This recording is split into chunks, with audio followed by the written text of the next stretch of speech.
Bugun 2026-yil 17-aprel sanasi. Koreyada uy olindi. Ko'pchilik talabalar vonrum oladi, lekin biz mana bunaqangi nima deydi? Katta uy olib qo'yardik.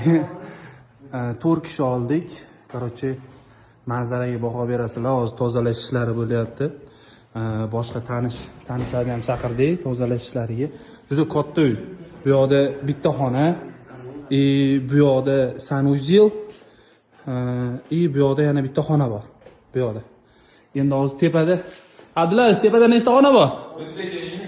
Tepada 4 ta xona bor. O'zi mana zinadan ko'tarilamiz. Hamma biladi, Koreyada pochungim degan narsa bor, sug'urta.